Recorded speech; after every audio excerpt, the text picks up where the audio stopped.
As I established in my last video, nothing in the idol is a coincidence.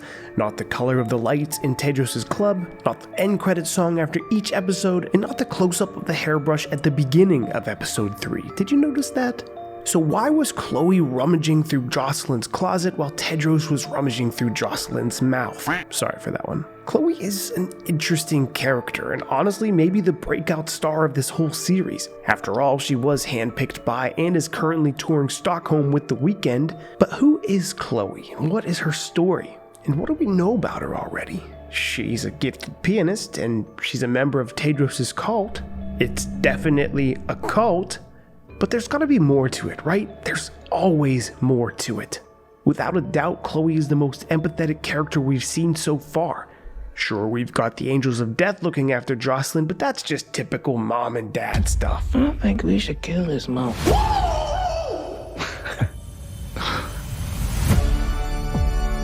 And then there's Diane, who's already proven to be another cog in the machine of malevolence, and Leia, the closest person in Jocelyn's life, seems to be shifting from concerned friend to the human embodiment of the "this is fine" meme. This is fine.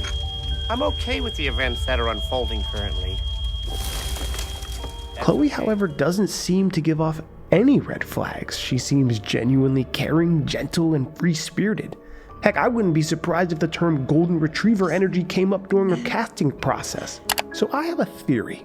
And the more I analyze the few scenes she's blessed us with, her story might be more depressing than anything we've seen so far in the series. This is going to sound outlandish, but it's a story we've definitely heard before, so hear me out. Tedros is Andy, Jocelyn is Buzz, and Chloe is Woody. Hear me out. Every time we see her character, it feels like she lives in a parallel universe. Chloe's world, where everything is made up and bent to her own perceived reality. The way she brushes her hair with Jocelyn's brush radiates make-believe, like she's longing to feel something again or trying to relive a past life. And the way she interacts with Jocelyn during their heart-to-heart is sincere. It's not coming from a place of manipulation, rather a place of familiarization. In moments of closeness, her eyes flicker and wince in anguish at the honest grief that Jocelyn emanates, as if their pain was linked together. And maybe to her, it is. Because she was probably Jocelyn before Jocelyn, having mastered Tedros' brush her hair for her and once upon a time taking her on shopping sprees, dressing her up like one of his dolls. But since then, being the egomaniac his character is, he's grown bored of her and moved on to newer toys. When Tedros and Jocelyn are in bed together and Chloe's beginning to play her piano again, Jocelyn's immediately impressed by her talent, whereas Tedros just shrugs it off. That's Chloe. You'd think he'd be more proud to hype up one of his friends, right? That's Chloe. She's gonna be making it big someday, just like you, baby. Maybe we can work on some fire tracks together. Really Nope. Just, that's Chloe. Rewind to the bizarre closet sequence. When I first watched it, I thought they were setting up an orgy or a threesome, considering that's more Sam Levinson. Instead, Chloe watched from afar and pretended Tedros was giving her commands.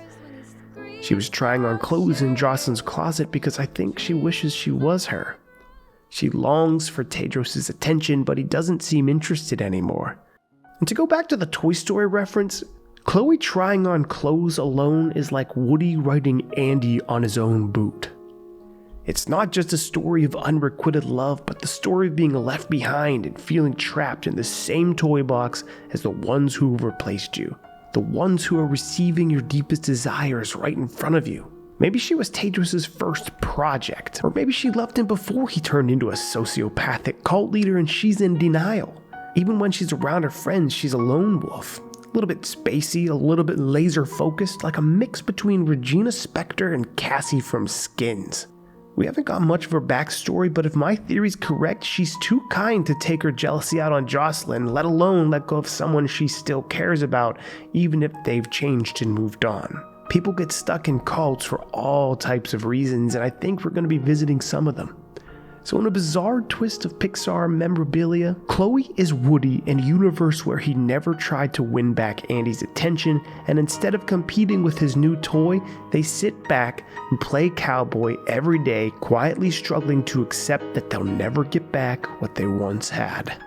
But honestly, I would love a plot twist where Jocelyn just kills Tedros and breaks the chains, but hey, that's just a theory. What do you guys think? Is Chloe a failed experiment? Is she going to have a much larger part in the story going forward? Is she trustworthy, or is she set up to be the biggest plot twist in the show? And if you haven't yet, check out my video on Tedros and the details of episode 1 that would change the way you watch the show forever. And as always, if you made it this far, my name's Adam. Thanks for watching.